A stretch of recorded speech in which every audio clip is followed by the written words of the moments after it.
గోవుల్ని ఎవరు చంపారంట?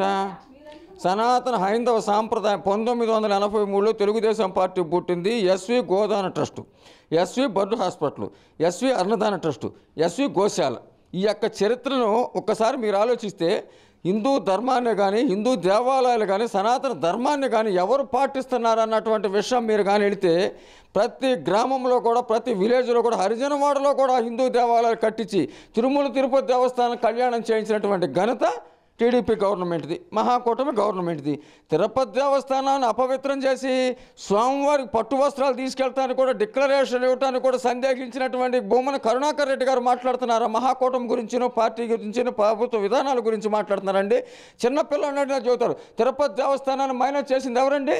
అసలు డిక్లరేషన్ ఏ స్థాయి గలటువంటి వ్యక్తి వచ్చినా, రాష్ట్రపతులు కానీ, ప్రధానమంత్రులు కానీ, ముఖ్యమంత్రులు కానీ డిక్లరేషన్, నేను ఈ దేవుడిని నమ్ముకున్నాను, డిక్లరేషన్ ఇవ్వడానికి కూడా సందేహించినటువంటి వ్యక్తులు ఇవాళ తిరుపతి దేవస్థానంలో గోవుల గురించి మాట్లాడుతున్నారండి. ఒకటి గుర్తుపెట్టుకోండి, దేశంలో పశు సంపద కానీ, పాడి పరిశ్రమ కానీ అభివృద్ధి చెందాలన్నటువంటి ఉద్దేశంతో ఇవాళ టెక్నాలజీ పెరిగిన తర్వాత కార్లు, సూట్లు, బూట్లు వచ్చినాయి. కానీ రైతు జన బాంధవుడు నందమూరి తారక రామారావుతో పుట్టింది ఈ తెలుగుదేశం పార్టీ.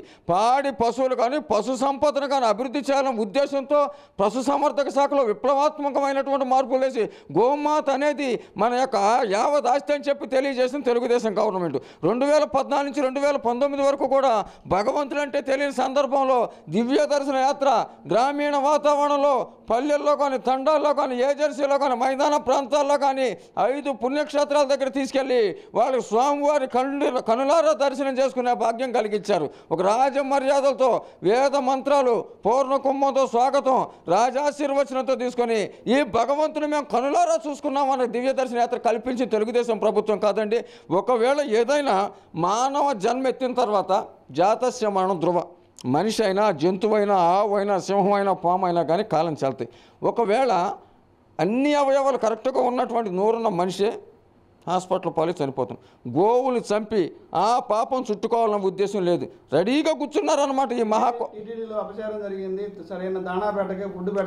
ఒకటి గుర్తుపెట్టుకోండి, నేను చెప్పేది తిరుమల తిరుపతి దేవస్థానానికి ఎవరో సందాలు ఇచ్చి తీసి ధర్మం అనేది కరెక్ట్గా ఉంది. ఏమవుతారు చంద్రబాబు నాయుడు? రాత్రి కూడా ఒంటిమిట్ట కళ్యాణంకి వెళ్ళలేదా చంద్రబాబు నాయుడు గారు? ఇల్లేకలుగా పగలపూట ఒక దేవుళ్ళు పూజ చేయండి, రాత్రిపూట ఒక దేవుళ్ళు చేయమని చెప్పారా ఏంటి? నిన్న కూడా ఒంటిమిట్టలో జరిగినటువంటి శ్రీరామనవమి కళ్యాణానికి వెళ్ళి అక్కడ పట్టు వస్త్రాలు ఇచ్చిన మాట వాస్తవం కదా? తిరుమల తిరుపతి దేవస్థానం గో సంరక్షణ సమితికి కోటాను కోట్ల రూపాయలు ఆస్తులు ఉన్నాయి. గోవులు కావు పెట్టినంత పచ్చి పాపం ఎవరు చేయరు. ఒకవేళ అనారోగ్యంతో చనిపోయిందో, లేకపోతే గ్రీష్మత్రాపంతో చనిపోయిందో దాన్ని నిర్ధారణ చేస్తారు, తప్పకుండా చర్యలు తీసుకుంటారు. అంతే తప్ప నుంచి ఆవు చనిపోయిన దానికే రాజకీయం చేయొద్దు. జీవోత్సవం లాంటి మనుషులు చంపేశారండి. తెలుగుదేశం పార్టీ కార్యకర్తలు మాన దాన ప్రాణాలు తీసేసినటువంటి చరిత్ర కలిగినటువంటి వాళ్ళు మాట్లాడుతున్నారు. వాళ్ళ పసుపుతాళ్ళు వీళ్ళు తెచ్చిస్తారా? జాలయ్య కానీ, చంద్రయ్య కానీ, సుబ్బయ్య కానీ ఎంతమందిని చంపారండి? దీన్ని తీసుకొచ్చి రాజకీయం చేస్తున్నారు. చంద్రబాబు నాయుడు గారు ఊరుకోరు. గో సంరక్షణ సమితికి తెలియజేసి పశువుల డాక్టర్, వెటర్నరీ డాక్టర్ గారు చెప్పి అది ఏ కారణంతో చనిపోయిందో తెలిసి వాళ్ళపై చర్య తీసుకుంటారు. అప్పుడప్పుడే పోతాతంలో పెట్టొద్దు. కల్తీ నెయ్యి గురించి, కల్తీ లడ్ల గురించి, దీని గురించి చెప్పండి ముందు.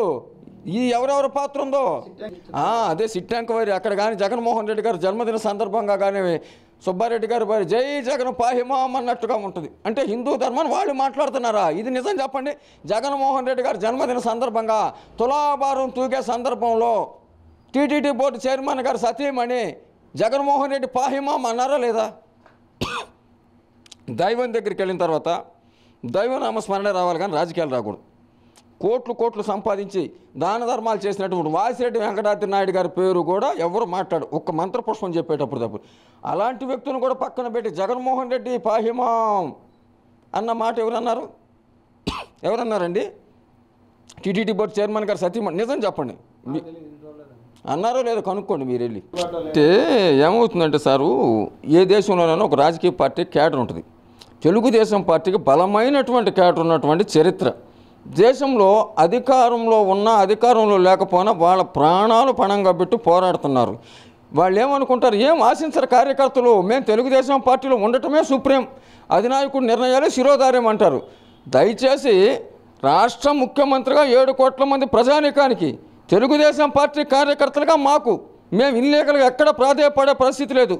ఈ 10 నెలల కాలంలో కూడా కొంత ఆత్మవిశ్వాసం కలిగించాల్సినటువంటి బాధ్యత బాబు గారి పైన ఉంది. రాష్ట్ర ముఖ్యమంత్రిగా వారుగా మీరు తిరగండి, క్యాడర్గా కొంత కార్యకర్తల సమయం కేటాయించమని ప్రతి బుధవారం కూడా కార్యకర్తలతో సమీక్ష సమావేశాలు జరిపించేసి వాళ్ళ యొక్క అభివృద్ధి కార్యక్రమాల్లో కానీ వాళ్ళ ఏదైనా సమస్య ఉంటే పరిష్కారం చేయమన్నారు. అది ఎంతవరకు సక్సెస్ అయిందన్నటువంటి అవగాహన లేదు. తప్పకుండా దాని మీద కొంచెం క్లారిటీ వస్తుందని చెప్తున్నాం.